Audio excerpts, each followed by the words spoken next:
11월 30일 주일 예배를 시작하겠습니다. 복이 있는 사람은 악인들의 꾀를 따르지 아니하며 죄인들의 길에 서지 아니하며 오만한 자들의 자리에 앉지 아니하고 오직 여호와의 율법을 즐거워하며 그의 율법을 주야로 묵상하는도다. 그는 시냇가에 심은 나무가 철을 따라 열매를 맺으며 그 잎사귀가 마르지 아니함 같으니 그가 하는 모든 일이 다 형통하리로다. 악인들은 그렇지 아니하며 오직 바람에 나는 겨와 같도다. 그러므로 악인들은 심판을 견디지 못하며 죄인들이 의인들의 모임에 들지 못하리로다. 물론 의인들의 길은 여호와께서 인정하시나 악인들의 길은 망하리로다. 아멘. 저희들을 창세전에 택정하시고 여기까지 인도해 주신 주님 감사드립니다. 오늘 예배 가운데 함께하여 주시고 이 예배가 신령과 진정으로 드려지는 예배가 되게 하여 주시옵소서. 이 모든 말씀 거룩하신 예수님의 이름으로 기도드리옵나이다. 아멘.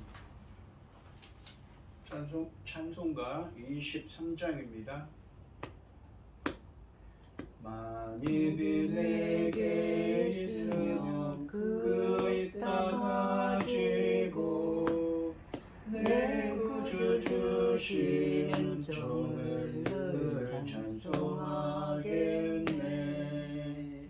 내 은혜로신 하나님 날 도와주시고 그 크신 영광 넓혀 달게 하소서. 내 주의 귀한 이름이 날 위로하시고 이 뒤에 음악 같으니 참 희락되도다. 내 죄의 권세 깨뜨려 그 결박 푸시고 이 추한 마음을 비로소 고정케 하셨네.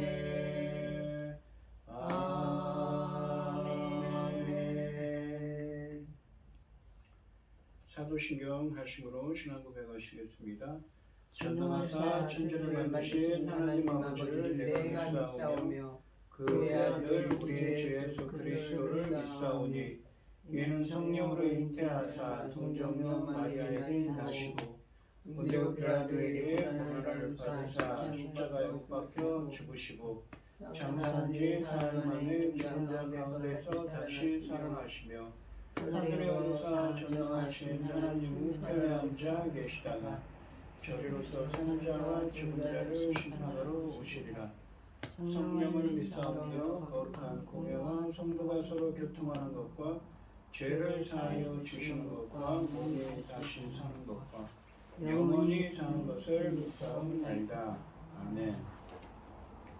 교독문 13번입니다. 여호와는 나의 목자시니 내게 부족함이 없으리로다. 그가 나를 푸른 풀밭에 누이시며 쉴만한 물가로 인도하시는도다. 내 영혼을 소생시키시고 자기 이름을 위하여 의의 길로 인도하시는도다. 내가 사망의 음침한 골짜기로 다닐지라도 해를 두려워하지 않을 것은 주께서 나와 함께 하심이라. 주의 지팡이와 막대기가 나를 안위하시나이다. 주께서 내 원수의 목전에서 내게 상을 차려주시고 기름을 내 머리에 부으셨으니 내 잔이 넘치나이다. 내 평생의 선하심과 인자하심이 반드시 나를 따르리니 내가 여호와의 집에 영원히 살리로다. 아멘. 찬송가 445장입니다. 대산을 넘어 북에 가도 빛 가운데로 걸어가며 주께서 항상 지키시기로 약속한 말씀 변치 않네. 하늘의 영광 하늘의 영광 나의 맘속에 차고도 넘쳐 할렐루야를 힘차게 불러 영원히 주를 찬양하리. 캄캄한 밤에 다닐지라도 주께서 나의 길 되시고 나에게 밝은 빛이 되시니 길 잃어버릴 염려 없네. 하늘의 영광 하늘의 영광 나의 맘속에 차고도 넘쳐 할렐루야를 힘차게 불러 영원히 주를 찬양하리.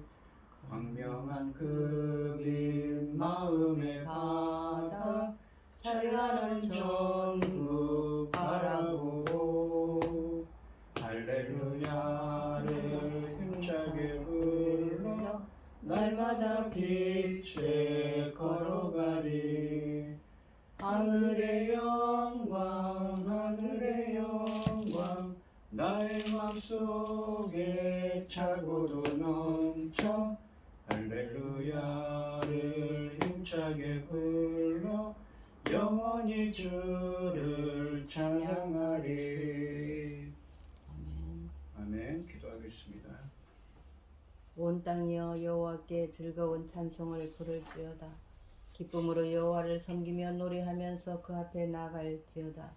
여호와가 올 하나님이신 줄 너희는 알지어다. 그는 우리를 지으시니요 우리는 그의 것이니 그의 백성이요 그의 가르치는 양이로다.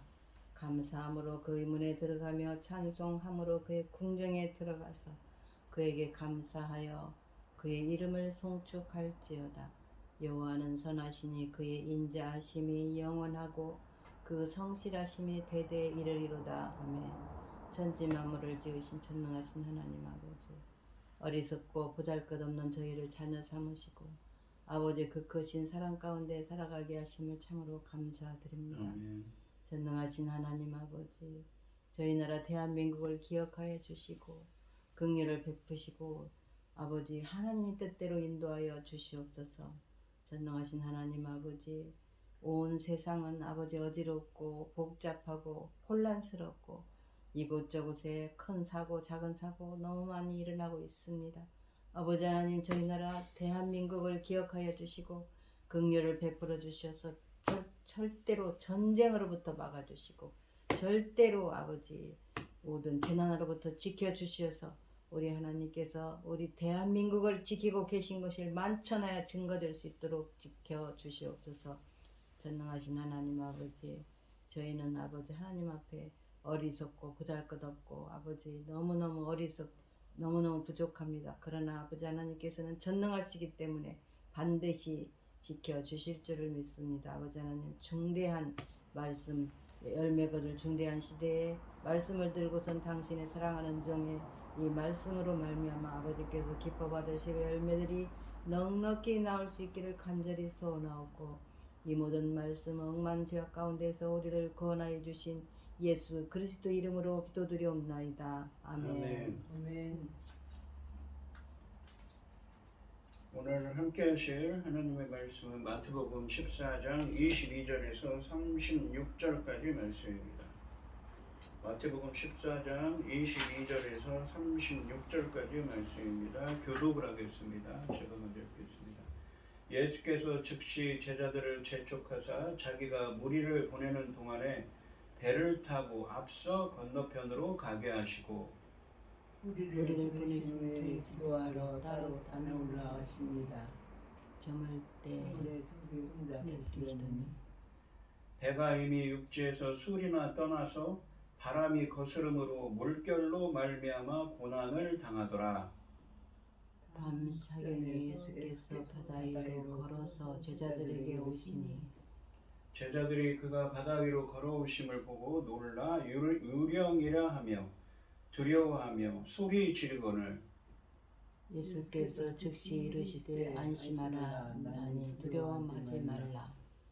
베드로가 대답하여 이르되 주여 만일 주님이시거든 나를 명하사 물을 위로 오라 하소서 하니 오래 하시니 베드로가 배에서 내려 물 위로 걸어서 예수께로 가되 바람을 보고 무서워 빠져가는지라 소리 질러 이르되 주여 나를 구원하소서 하니 예수께서 즉시 손을 내밀어 그를 붙잡으시며 이르시되 믿음이 적은 자여 왜 의심하느냐 하시고 배에 함께 오름에 바람이 그치는지라 배에 있는 사람들이 예수께 절하며 이르되 진실로 하나님의 아들이로소이다 하더라.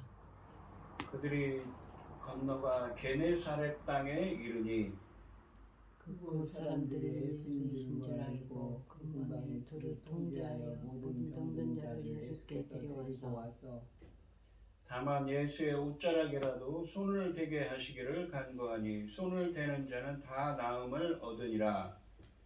아멘. 오늘 본문 말씀의 제목 찬송가 315장입니다. 내 주 대신 주를 참 사랑하고 곧 그에게 죄를 다 고합니다. 그 은혜를 주신 내 예수시니 이전보다 더 사랑합니다. 주 날 사랑하사 구하시려고 저 십자가 고난 당하셨도다. 그 가시관 쓰신 내 주 배우니 이전보다 더욱 사랑합니다.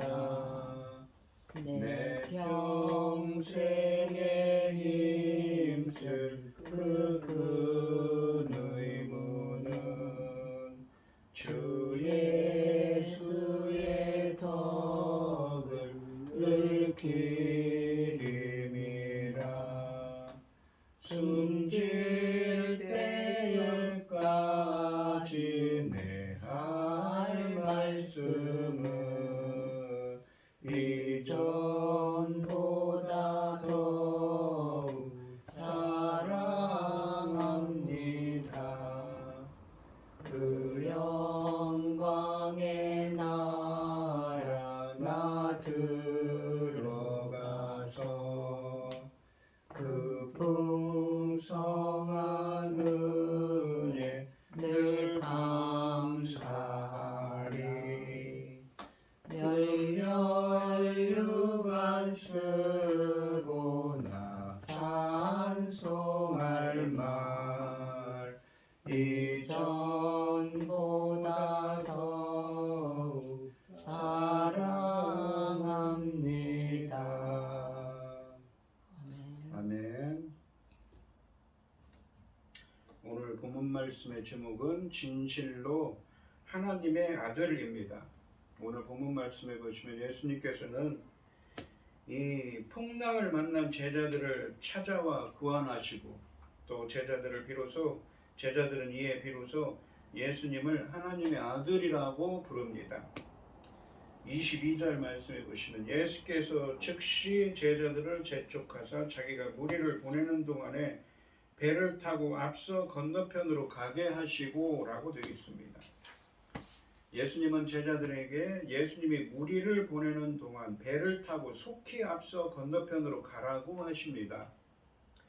여기서 즉시라는 표현은 예수님께서 앞에 이 오병이어의 기적에 곧 뒤이어 제자들을 건너편으로 즉시 보내셨음을 강조합니다. 또한 재촉하사라는 표현은 예수님께서 무리들을 보내시기 전에 제자들을 먼저 급히 보내셨음을 의미합니다. 요한복음 6장 14절로 15절 그러니까 병행 본문이죠. 똑같은 얘기가 들어있는 그 말씀에 따르면 예수님이 제자들을 즉시 재촉해서 바다 건너편으로 보내신 이유가 나오는데, 그 이유는 예수님께서 오병이어의 기적을 일으키시니까 사람들이, 우리들이 기다리던 메시아가 오셨다고 왕으로 추대하려고 하자 이 그들의 임금으로 삼으려고 했기 때문입니다. 따라서 무리들의 의도, 그러니까 정치적인 메시아, 그러니까 다윗 같은 왕이 나와서 자기들을 로마로부터 구원할 거라고 생각을 했지요. 정치적인 메시아를 생각했던 이 군중들, 유대인들이었지만 예수님은 그런 메시아가 아니시지요. 영적 메시아로 온 분이었습니다.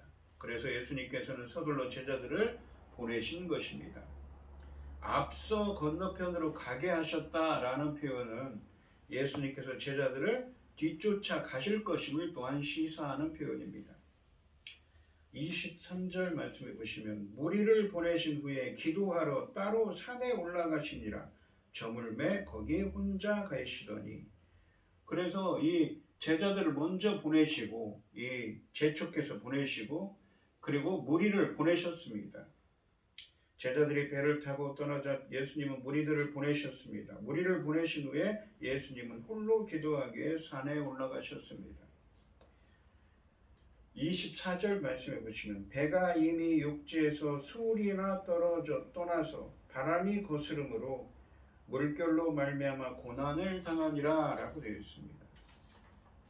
이제 앞서 떠났던 제자들에게 관심이 돌려집니다. 예수님께서 홀로 산에서 기도하시는 동안 배는 이미 육지로부터 수울이 떨어져 있었는데 파도에 시달리고 있었다고 말씀하십니다. 예수님께서 얼마 동안 기도하셨는지는 밝혀지지 않습니다. 하지만 이미라는 표현은 제자들이 상당 시간 동안 항해했음을 시사합니다. 그동안 제자들이 탄 배는 육지에서 매우 멀리 떨어져 있었습니다. 이 수리라고 표현된 이 헬라어가 스타디온이라는 헬라어의 복수형입니다. 이 스타디온이라는 이 말은 약 600피트, 그러니까 미터로 계산하면 약 185미터 정도를 의미합니다. 요한복음 19장 말씀은 이를 25 내지 30 스타디온이라고 밝혀주고 있습니다. 그러면 약 5km 정도 되는 거죠. 그렇다면 배는 육지로부터 약 5km 떨어져 있었던 것입니다. 사실 제자들이 가버나움 부근으로 항해하려 했다면 육지에서 그다지 멀리 떨어진 항로를 선택할 이유가 없었을 것입니다. 그런데도 육지에서 그처럼 멀리 떨어진 것은 파도에 시달린 결과입니다. 파도가 거슬렸다고 하지요. 제자들을 갈릴리 호수의 전문가들이었겠지만 바람이 거스름으로, 즉 바람이 역풍이었기 때문에, 그리고 그로 말미암은 파도 때문에 자신들의 의도대로 배를 운행할 수가 없었던 것입니다. 풍랑 속에서 육지로 돌아가기가 쉽지 않은 상황이었던 것입니다. 적어도 지난번에 이 마태복음 8장 23절과 27절에서 풍랑을 만났을 때는 예수님이 그 배에서 자고 계셨습니다. 근데 그래서 예수님을 깨워야 했지만 이 예수님께서 그들과 함께 배에 계셨었습니다. 근데 이번에는 예수님은 홀로 육지에 계셨고 제자들은 또 한 번 성난 폭풍을 자기들 힘으로 이겨내도록 남겨져 있었습니다. 25절 말씀해 보시면 밤 사경에 예수께서 바다 위로 걸어서 제자들에게 오시니라고 되어 있습니다. 제자들이 파도를 맞으며 목숨을 위협받고 있던 밤 사경에 예수님께서 바다 위로 걸어서 제자들에게 오셨습니다. 유대인들은 이 밤의 시간을 세 부분으로 나눈다고 합니다. 반면에 로마인들은 본문에 있는 것처럼 밤을 네 부분으로 나눕니다. 이 로마 시대의 밤 시간은 곧 대략 저녁 6시부터 다음날 새벽 6시까지 12시간을 4경으로 나눈다고 합니다. 본문의 제4경은 새벽 3시부터 새벽 6시까지에 해당합니다. 그렇다면 제자들은 거의 밤을 지새우며 역풍을 맞아 파도와 씨름하고 있었던 것입니다. 그러니까 상당 시간 동안 밤새도록 파도와 씨름하고 있었던 것이지요. 제자들이 해질녘에 노를 젓기 시작했으니 약 6시간에서 9시간 정도 노를 저었습니다. 아무리 저어도 풍랑을 헤쳐나갈 수 없었으니 아마도 이때쯤에는 지칠 대로 지쳐 모든 것을 체념했을 것입니다. 그런 상황에서 예수님께서 바다 위로 걸어서 그들에게 오셨습니다. 구약에서는 새벽 시간은 두려움의 시간이기도 하지만 또한 구원이 일어나는 구원의 시간, 하나님께서 일어나셔서 하나님의 손으로 구원하시기는 시간이 구원의 때이기도 합니다. 이 시간은 이스라엘을 구원하기 위해 하나님이 오신 때이므로 아침이 밝기 전 이른 새벽 시간에 예수님께서 바다 위를 걸어오신 모습은 예수님의 구원을 기대하게 만듭니다. 그런데 제자들에게 오시는 예수님은 물 위를 걸어오셨습니다. 이는 제자들을 위협하는 바다의 파도를 짓밟으시는 예수님의 권위를 강조합니다.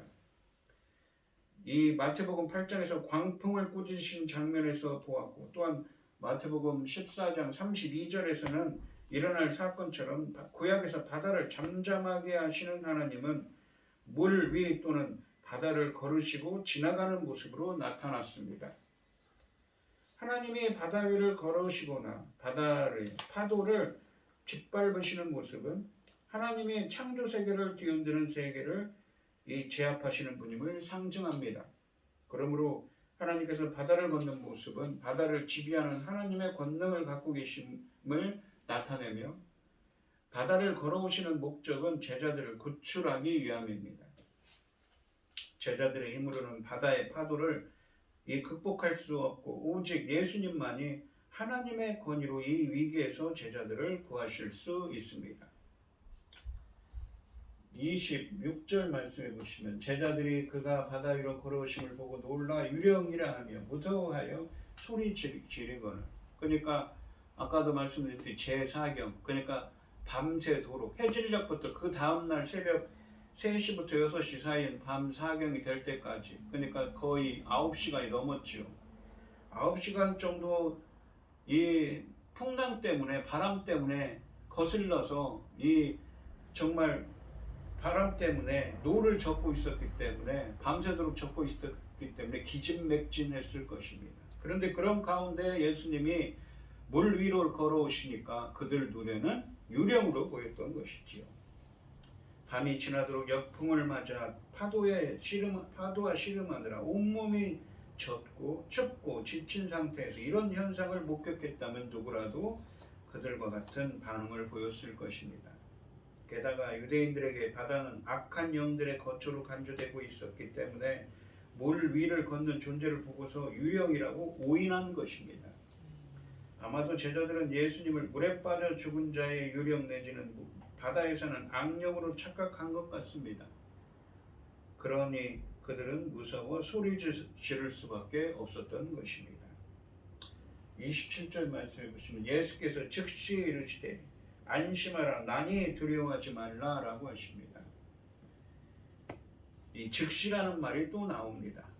예수님께서는 즉시 격려하시며 자신을 밝히고 계십니다. 헬라 원문에서는 이 즉시로 번역된 헬라어가 맨 처음에 나오는데 공포에 빠진 제자들에게 예수님께서 즉시 반응하신 것을 강조합니다. 안심하라 나니 두려워하지 말라라고 말씀하십니다. 예수님은 절박하거나 당황하거나 두려움에 떠는 이들에게 종종 안심하라라는 격려의 말씀을 하십니다. 예수님은 당신을 유령으로 착각한 제자들을 나무라시기보다는 극에 달한 그들의 두려움을 제거하는 데 초점을 맞추시는 자비로운 분이십니다. 예수님은 자신을 나다라고 하시는데 이 나다라는 말이 헬라어로는 에고 에이미입니다. 나는 무엇이다 이라는 것이죠. 이 구약의 히브리어를 헬라어로 번역한 70인역 성경에서는 이 말이 나오는 이 구절이 나오는 곳이 대표적인 게 출애굽기 3장 14절입니다. 모세가 하나님을 만나고는 가시떨기에 불이 붙어서 나타나신 하나님을 보시고 누구시오니까 그랬더니 나는 스스로 존재하는 자다 라고 하시죠. 그때 그 표현인 것이지요. 이 출애굽기 3장 14절 말씀처럼 나는 스스로 있는 자, 곧 자존하시는 분이라는 뜻입니다. 만물을 다스리시는 절대 주권자 되신 주님, 능력의 하나님이심을 드러내는 말씀입니다. 그러니까 살아서 역사하시는 하나님이라는 것이죠. 천지 만물을 다스리는. 그러니 걱정하지 말라는 것입니다.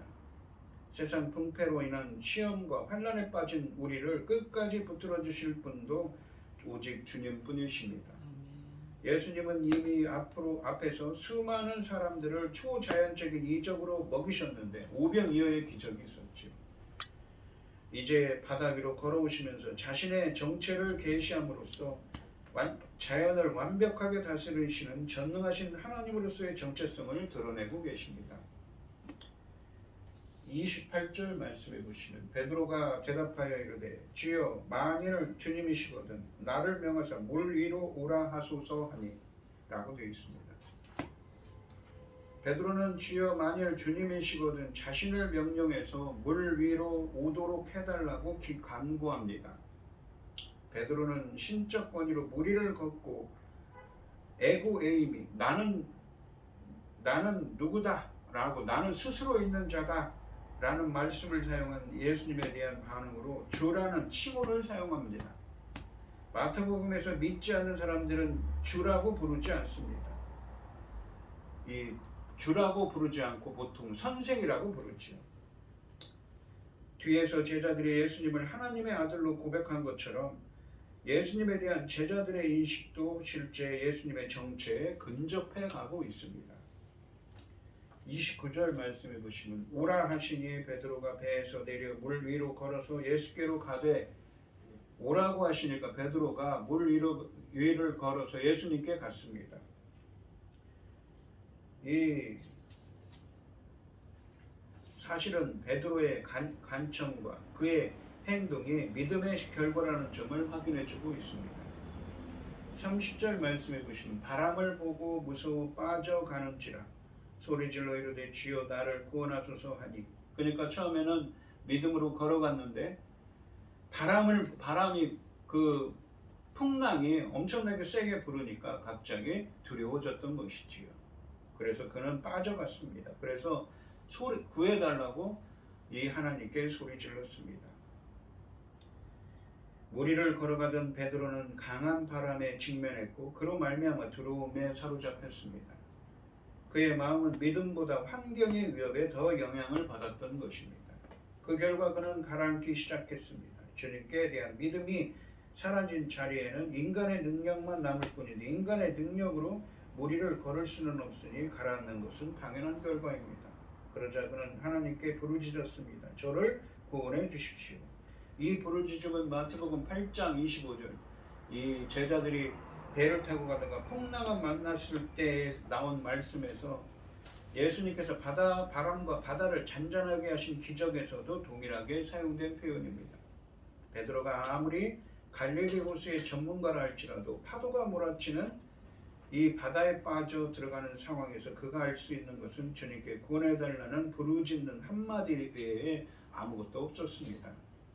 그의 믿음은 자기가 무리를 걸을 수 있다는 것을 믿을 만큼 강했습니다. 그러나 자기가 위협적인 폭풍 가운데 있다는 것을 깨닫자 그의 믿음은 그 폭풍을 이겨내지 못했던 것이지요. 비록 선한 의도로 시작하더라도 때때로 우리의 믿음도 연약해집니다. 베드로의 비틀거리는 믿음에서 우리는 제자의 길을 볼 수가 있습니다. 우리들도 자주 넘어지며 믿음을 온전히 붙잡지 못하는 경우가 있습니다. 베드로의 믿음이 비틀거릴 때 그는 도우실 수 있는 유일한 분이신 하나님께 나아갔습니다. 그는 두려워하고 있었지만 여전히 그리스도를 바라보았던 것입니다. 파도를 보지 말고 파도 위에 서 계신 주님을 우리들도 보아야 합니다. 위기가 닥칠 때 내가 무능하다는 것을 인정하고 예수님께 손을 내밀어야 합니다. 구원의 능력은 오직 주님께 있는 것입니다. 31절 말씀해 보시면 예수께서 즉시 손을 내밀어 그를 붙잡으시며 이르시되 믿음이 작은 자여 왜 의심하였느냐 하시고 라고 되어 있습니다. 예수님은 베드로의 부르짖음에 곧바로 반응하셨습니다. 그분께서 손을 내밀어 베드로를 붙잡으시자 그를 구원하셨습니다. 헬라 원문은 즉시로 번역된 단어를 문장 맨 앞에 배치함으로써 예수님의 즉각적인 반응을 강조합니다. 또한 손을 뻗어 구원하는 모습은 출애굽기에서 강한 손과 편팔로 구원하셨다라는 표현이 있습니다. 하나님이 노예로 살던 이스라엘을 애굽에서 구원하실 때 사용된 표현입니다. 하나님이 하신 것처럼 이 예수님도 물에서 자기 백성을 구원하고 계십니다. 그러니까 이 무엇입니까? 조금 이따 표현하겠지만 새로운 출애굽이다 라는 표현을 하지요. 예수님은 이 베드로의 믿음 없는 모습에도 불구하고 그의 곁에서 그를 도와주셨습니다. 이처럼 그분의 자비로운 성품과 구원의 능력은 베드로의 믿음이 없음을 능가하십니다. 예수님은 베드로를 붙잡으시며 말씀하십니다. 믿음이 작은 자여 왜 의심하였느냐라고 말씀하십니다. 마태복음 8장에서 바람과 바다를 잔잔하게 하시는 기적에서도 제자들의 작은 믿음을 책망하신 예수님께서 여기서도 똑같이 베드로의 문제를 지적하고 계십니다. 여기서 믿음이 작다라는 이 형용사는 마태복음에 즐겨 나오는 표현인데 믿음은 있는데 마치 믿음 없는 사처럼 행동하는 제자들에게 자주 사용된 표현입니다. 따라서 작은 믿음은 예수님을 아예 배척하거나 거절하는 불신앙이 아닙니다. 그것과는 구별되지만 그 믿음이 실제 삶의 영향력을 발휘하지 못하는 상태를 의미합니다. 현 상황에서 베드로의 모습이 바로 그런 상태입니다. 그는 믿음으로 무리를 걸었지만 이내 믿음이 두려움의 자리를 내줌으로써 믿음이 그의 행동에 영향력을 발휘하지 못하는 상태에 빠졌던 것입니다. 예수님은 그의 작은 믿음을 의심의 문제로 연결시키십니다. 베드로는 무리를 걷게 하실 수 있는 예수님의 능력을 믿었지만 밀려오는 바람과 파도를 보고 의심을 품게 되었고 결국 물에 빠지게 된 것입니다. 32절 말씀해 보시면 배 함께 오름에 바람이 그치는지라. 예수님께서 배에 오르시자 바람이 그쳤습니다. 이것은 마태복음 8장 26절 말씀에서처럼 예수님의 명령에 응하여서 그친 것이 아니라 예수님께서 배에 계심으로 인해 그쳤습니다. 예수님께서는 그들에게 자연에 대한 자신의 완전한 지배를 드러내 보여주셨습니다. 33절에 보시면 배에 있는 사람들이 예수께 절하며 이르되 진실로 하나님의 아들이로소이다 하더라 라고 되어 있습니다. 배에 누가 있습니까? 예수님의 제자들이 있지요. 무리를 걸어서 그들에게 나타나신 예수님께서 베드로를 건져주시고 배에 오르시자 이내 바람이 그친 것을 바라본 모든 제자들은 예수님께 절하며 참으로 주님은 하나님의 아들이로소이다 라고 말했습니다.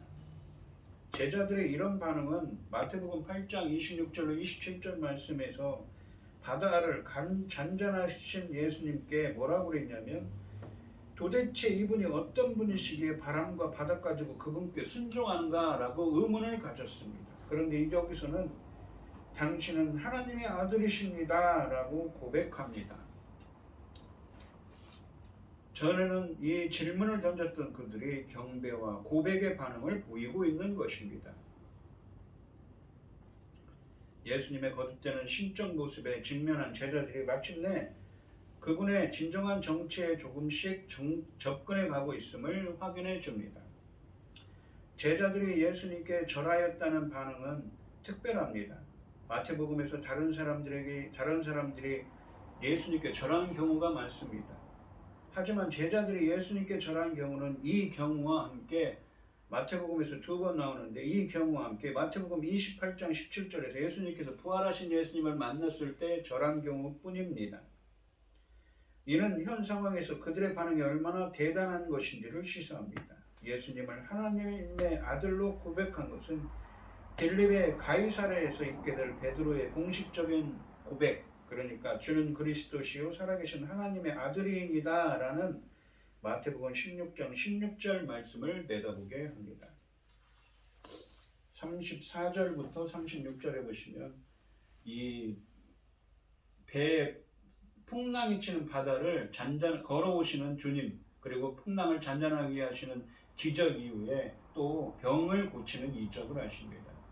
그들이 건너가 게네사렛 땅에 이르니 그곳 사람들이 예수인 줄을 알고 그 근방에 두루 통지하여 모든 병자를 예수께 데리고 와서 다만 예수의 옷자락에도 손을 대게 하시기를 간구하니 손을 대는 자는 다 나음을 얻으니라 라고 하십니다. 원래 이 유대인들의 율법에는 이렇게 병든 자를 만지는 것을 꺼려했습니다. 부정을 탄다고 생각을 했지요. 그런데 예수님께서는 오히려 그들과 접촉하고 부정한 세상을 깨끗게 하시고 계십니다. 예수님께서 이 부정한 세상과 분리된 삶을 사는 것이 아니라 부정한 세상을 깨끗게 하려고 세상 속으로 들어가는 것, 그것이 바로 우리들을 주님이 따르는 제자들의 삶이 되어야 하는 것이지요.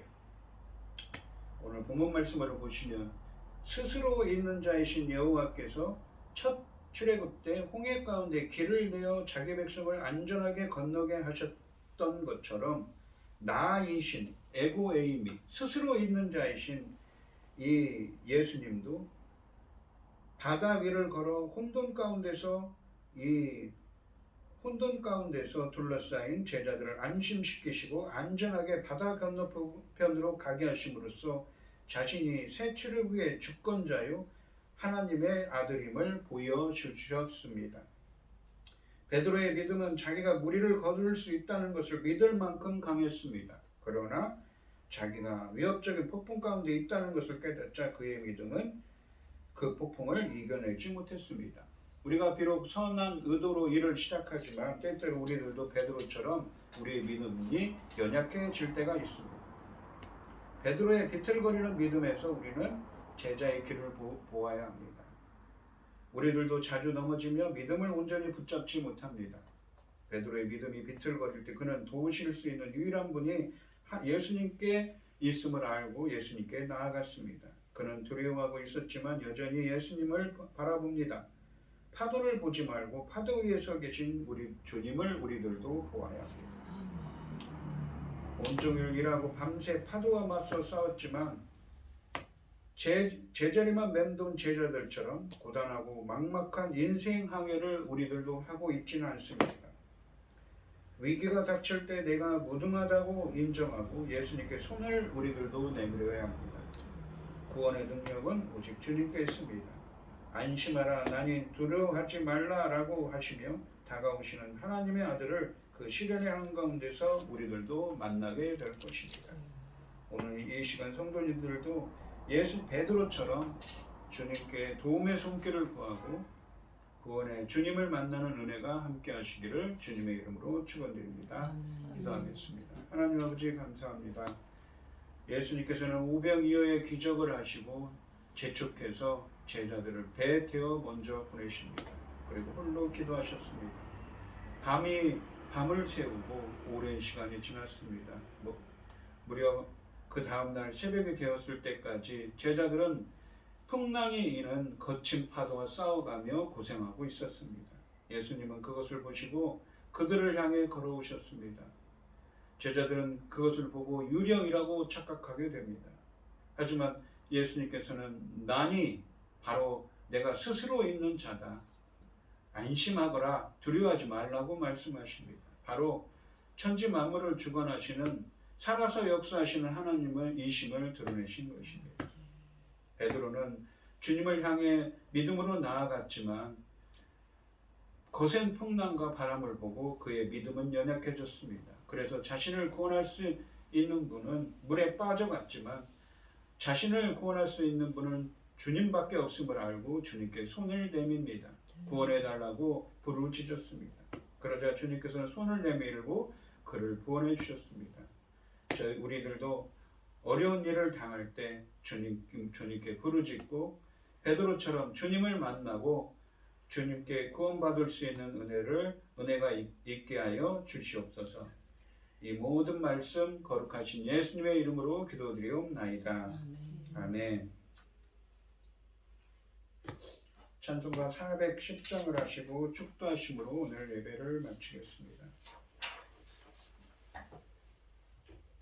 내 마음에 한 노래 있어 나 즐겁게 늘 부르네. 이 노래를 부를 때에 큰 평화 임하도다. 평화 평화 하나님 주신 선물, 그 놀라운 주의 평화 하나님 선물일세. 주 십자가 지심으로 날 구원해 주셨으며 주 예수님 고난받아 나 평화 누리도다. 평화 평화 하나님 주신 선물, 그 놀라운 주의 평화 하나님 선물일세. 나 주님께 영광 돌려 참 평화가 넘치도다. 주 하나님 은혜로서 이 평화 누리도다. 평화 평화 하나님 주신 선물, 그 놀라운 주의 평화 하나님 선물일세. 이 평화를 얻으려고 주 앞으로 나아갈 때 주 예수님 우리에게 이 평화 주시도다. 평화 평화 하나님 주신 선물, 그 놀라운 주의 평화 하나님 선물일세. 아멘. 기도하겠습니다. 참 감사하신 하나님, 오늘도 거룩한 주일날 이렇게 불러 모아주시고 예배드리게 하여 주시오니 감사드립니다. 오늘 주신 말씀처럼 풍랑을 이기시고 거부리를 걸어서 오시는 창조주 되시는 천지 만물을 주관하신 하나님이신 예수님께서 예수님이십니다. 베드로의 믿음이 연약할 때 연약한 것처럼 저희들도 때로는 우리의 믿음이 연약해질 때가 있습니다. 어려움과 고난 가운데 있을 때 주님께 손을 내밀고 주님께 부르짖을 때 주님께서 손을 내밀고 우리를 구원하실 수 있는 은혜를 허락하여 주시옵소서. 믿음을 주시옵소서. 오늘 이 시간 주님의 은혜에 감사드리며 귀한 예물을 드리는 손길들이 있습니다. 드려지는 손길마다 주님께서 기억하시고 이 간과 기도에 귀 기울여 주시고 응답하여 주셔서 하나님의 기뻐하시는 뜻을 행할 수 있도록 주님께서 역사하시고 인도하여 주시옵소서. 아멘. 기뻐받아 흠양하여 주실 줄 믿사오며 이 모든 말씀 거룩하신 예수님의 이름으로 기도드리옵나이다. 아멘. 축도하심으로 오늘 예배를 마치겠습니다. 이제는 주 예수 그리스도의 은혜와 아버지 하나님의 극진하신 사랑과 성령의 교통하심이 성도들 머리 위에 이제로부터 영원히 함께 있을지어다. 아멘. 아멘.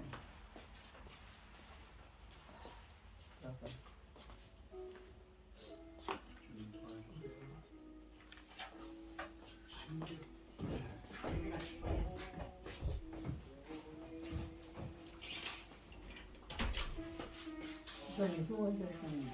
네. 오늘 말씀이 나한테 와닿네.